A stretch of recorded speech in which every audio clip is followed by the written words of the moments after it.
When I was a young girl, I used to go to Catholic church every Sunday, and my mother would have us sit in the front row. I've become my mother.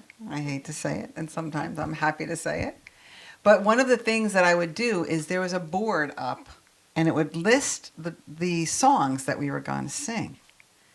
And I would always look, and there were numbers. They weren't the title of the song. They were the numbers of the song. And I'd look and look and look, because my favorite song was "Let There Be Peace on Earth, and Let It Begin With Me." And it's so interesting that I loved that song at such a young age. And I wondered now, like, I knew something back then that I forgot, or that I had to learn. But I would sing that song so bright. Once I actually tried to stand up on the pew, and that didn't go over so well. My mom was like, "Get down!" But I just loved singing that song, and I knew all the words by heart. And when I first came here, that first Sunday, that was the closing song, and I cried the whole service anyway. But I knew, like, it just makes me think of my mother. It makes me think of being in church. It makes me think of the truth of that song, that it's all within us. The life of our dreams is within us, right? We have to tap into that. We have to go in and see, what does that mean? And ask for guidance and say, what am I to do? What is my next step? And here at U-nity, our philosophy is we have a spiritual philosophy for positive living. And some people think, oh, so you're just going to like do a positive affirmation and, you know, your life is going to be better. And that's not it at all. That is not it at all. We pray affirmatively as if it's already done, because it is already done. And prayer changes us so that we can vibrate at that level and realize what it is that we desire. It is that God within us that we are accessing when we do those prayers. We're tapping into that. We have to give up control. We have to let go of what it is our ego wants us to do. Ego is edging God out, right? So when we think, or I think I have control over something, like that situation yesterday, I have to let it go and know that Spirit's in charge and it's going to be all right. So prayer always begins within me. It begins within me.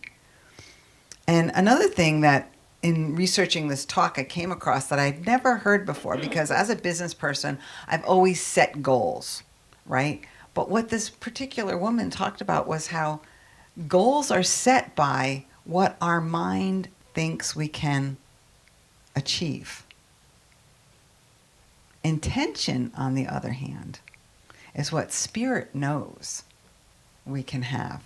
So we could set goals, but I'm back to this or something better. Because this or something better keeps me in intention of what it is that I want and leaves it open for Spirit to give me more than I can even conceive. I also have talked about how this year in 2023 is going to be all about Psalm 23 for me. So every talk I bring up something about Psalm 23. And the line that says, "Yea, though I walk through the valley of the shadow of death, I shall fear no evil." The key in that is we walk through the valley of the shadow of death, right? We don't pitch a tent there. We don't stay there. We walk through. It's like our emotions, right? Emotions are energy in motion. So we allow the emotions to roll through us so that we can process them and heal, right? We don't let them stay there. We don't stay stuck in those emotions. We process them. We cry. We get angry. We let them all flow through us. It's a process of healing the ego, actually. As I dwell in the house of the Lord, I will fear no evil. Right? We're dwelling in the house of the Lord, right? We're walking through the valley of the shadow of death, but we're dwelling in the house of the Lord, or the house of God. So when we dwell in that house of God, we know that all is well. And when we live in the reality that God is all there is, life changes. We get to see transformation in our life. And as I evolve on this spiritual journey, I think and I hope that someday I'm not going to have to let go and let God. I'm going to know that. I don't know it today. So I have to still practice it. I have to still remind myself, let go and let God. I'm not there yet. And I always have to let go and allow God in me, the God that's already here, work the mysteries that are going to happen for me. Instead, there are still times I say, I got to figure it out. What's figuring it out? It's our ego, right? It's our ego saying, I got to figure it out. And so as soon as I hear my ego saying, I got to figure it out, I have to do a ho'oponopono, right? I have to do a forgiveness prayer for myself. I'm sorry. Please forgive me. Thank you. I love you. Because there are things, we are wise, right? There is some place for intelligence in our lives. Absolutely. No question. But we also have to leave space for spirit in our lives. And we have to remember to access that spirit. We have to go in and say, okay, what is mine to do? I had a conversation with a friend yesterday, and she kept saying, I know. And it was all intellectual stuff that she knew. And I wanted to say, actually, I thought of it this morning. I said to my husband, I wish I had thought to say, it must be exhausting knowing all of that stuff and not letting go. And it made me really appreciate the fact that I don't have to know everything. I just have to leave space for God in my life. So figuring it out, letting go and letting God. The revealing word says, I am. The definition of I am is spiritual identity, the real or Christ mind. Christ is I am, and so is his offspring. And who are his offspring? Hands up, everybody. Yeah. I am is the indwelling Lord of life, love, wisdom, and all ideas eternally in divine mind. Strength, courage, love, all of the things, all of the 12 powers, right? The I am is the metaphysical name of the spiritual self as distinguished from the human self. One is governed by spirit and one is governed by personal will. I am is eternal without beginning or end, the true spiritual man, God made in his image and likeness. The I am has its being in heaven. Its home is in the realm of God ideals. I am that I am. When Moses saw the burning bush and God said what to do, Moses said, who should I tell him? And he said, I am that I am. And when we hold those words in our heart, there's power and presence and possibility in the I am. The name speaks to the isness of reality, the isness of who I am and who you are. God is, and God is all that is. We are individual expressions of this oneness. That's why I did the meditation of the light. That light is within every one of us, and that light connects us to each other. And that is the God within us. When we awaken to this truth, the I am power within us, we all can speak our word and see transformation in every area of our lives. This is the basis for the teachings of unity. I wish I could stand here and say I know it because I experience it. I have glimpses of experiencing it, right? Glimpses of knowing. And it's the truth that I'm a work in progress, as we all are, right? We're all here doing the best that we can every day. So there was a time in my life I was an egomaniac with an inferiority complex. What's that mean is that I walked around being very confident, almost, I'm going to use the word, almost cocky. And I realized today that I was so insecure, that was all a mask. And when I realized that, I was like, wow, how can I change this? And it was in that time that 12-step programs came into my life, where I started working the steps of the program. And over time, I found unity. And it's the principles of unity and affirmative prayer that have helped that insecure person go away and heal. Now, I still have moments of it. A couple of weeks ago, I was at an SBA, Small Business Administration meeting. And I'm standing there wanting to speak to the keynote speaker. And I'm standing there, and the conversation I'm having in my head is, what are you going to say? What is he going to think? how are you going to come out with it, blah, blah, blah. Meanwhile, he's there's two men there, and they're talking to this one woman. So I figured I had time. All of a sudden, this guy comes from behind me and just sticks his hand out to the keynote speaker and says, "Hi, I am," and I'm just like, oh, I guess that's the way you do it, right? You just kind of show up and stick your hand out there. And at first I was a little annoyed with him. But then I said, well, he just showed me how to do it next time. Just say your name. Just say, "Hi, I am," and then go into the conversation of what it is that you want to do. Now, Jesus of Nazareth also taught us. He said, "Greater things will be for those who come after me." Well, that's us, right? We came after Jesus. He was telling the truth. He said, "The things that I have done, you too can do them and more."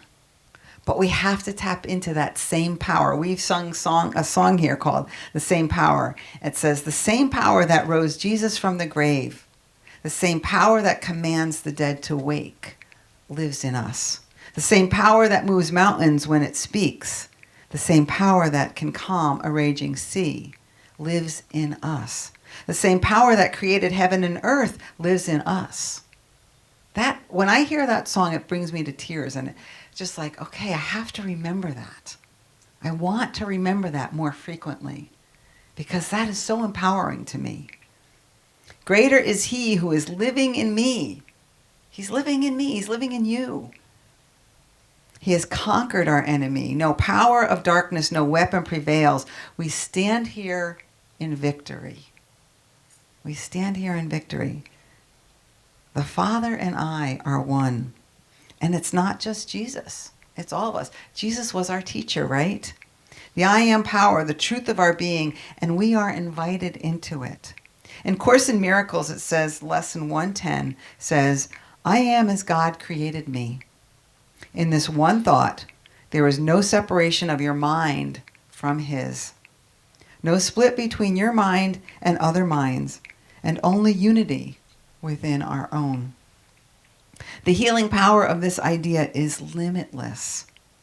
It is the birthplace of all miracles, the great restorer of truth to the awareness of the world. Practice this idea with gratitude. This is the truth that has come to set you free. That's another expression that I love. The truth will set you free. And that's the truth, that God and I are one, and God and you are one. It has to begin with me. I have to look twice at myself to see the Christ within myself. I have to look twice at you to see the Christ in you. Michael Beckwith says, all of our spiritual growth is subtractive. We don't have to add anything to ourselves to make us what we say we are, but we might have to take some stuff away.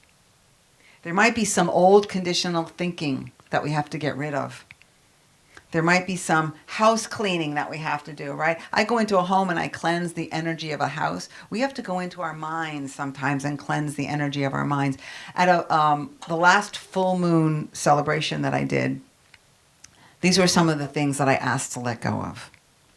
I am releasing all that is not in alignment with my greatest and highest good. I am forgiving everyone who has wronged me and asking forgiveness of all whom I have wronged. I release all beliefs, persons, and situations that attempt to blind me to my wholeness. I am releasing all that distracts me from my life's purpose. The life that was planned by my soul prior to this incarnation. I am willing to let go of all that no longer serves my greatest and higher good. I am releasing all beliefs, persons, and situations that have prevented me from seeing the array of abundance and opportunities that continuously flow to me. That's a lot of stuff to let go of. And I can resonate with every one of those things, all that stuff that blocks the goodness in my life. So that we could do every month, ladies and gentlemen, at the full moon. We could do it every day, right? Every day we could start the day. I'm going to let go of all that stuff today. The truth of the I Am presence is within us. Ernest Holmes says, the realization of the presence of God is the greatest healing agency known to the mind of a man. So as we realize the presence of God within us. We are healing ourselves, and as we heal ourselves, we heal the world, right?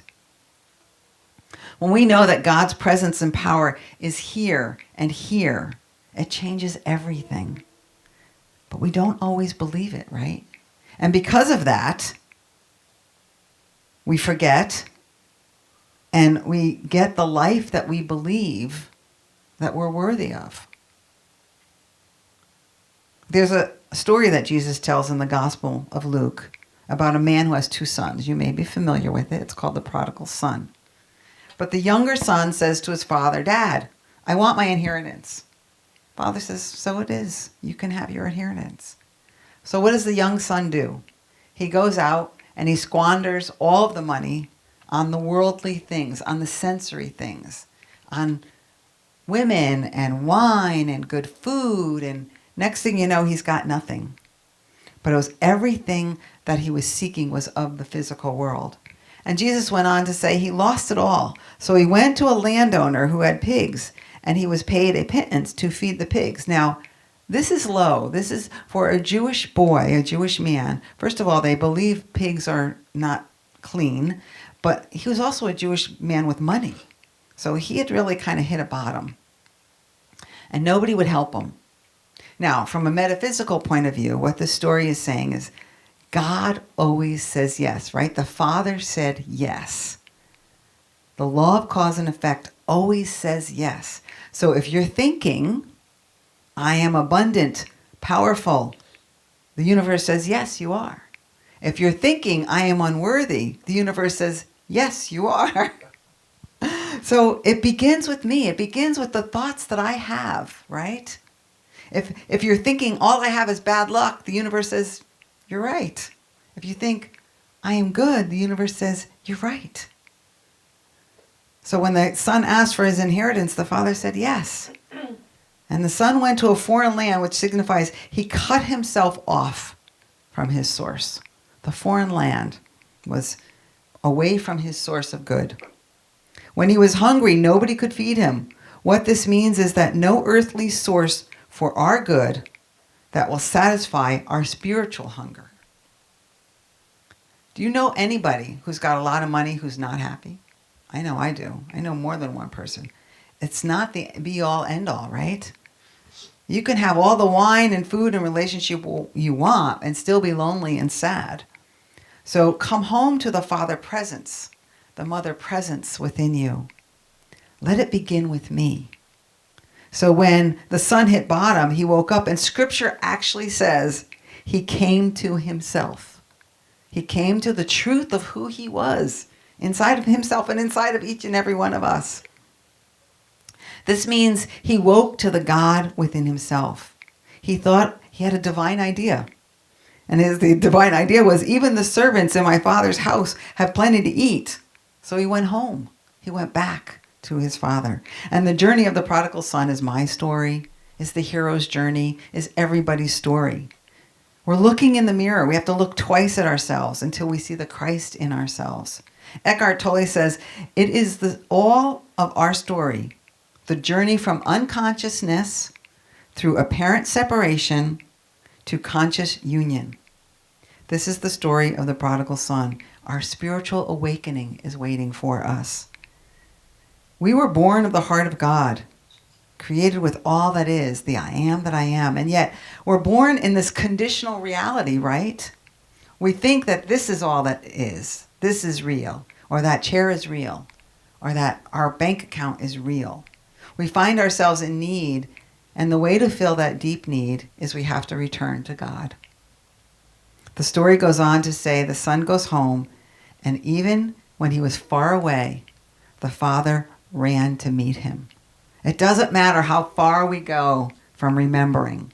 As long as we turn around and see the light again, God is there to meet us.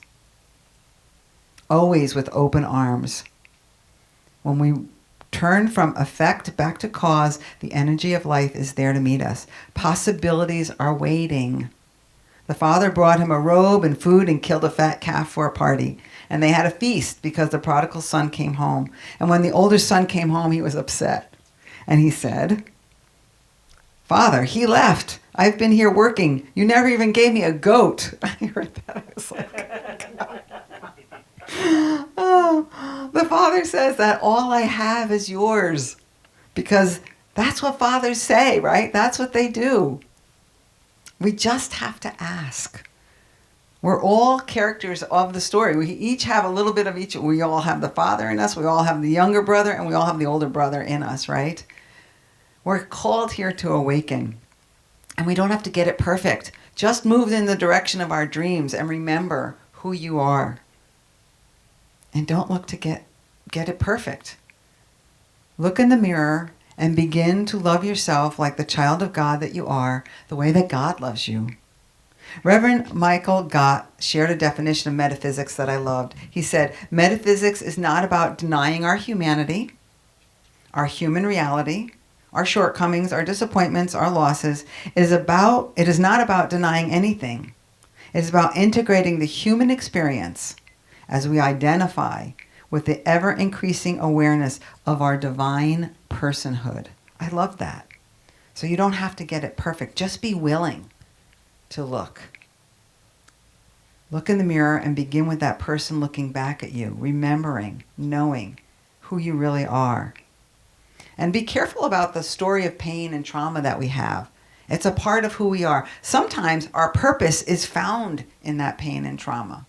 So we have to tap into the I am that I am, because that I am that I am encompasses all of it.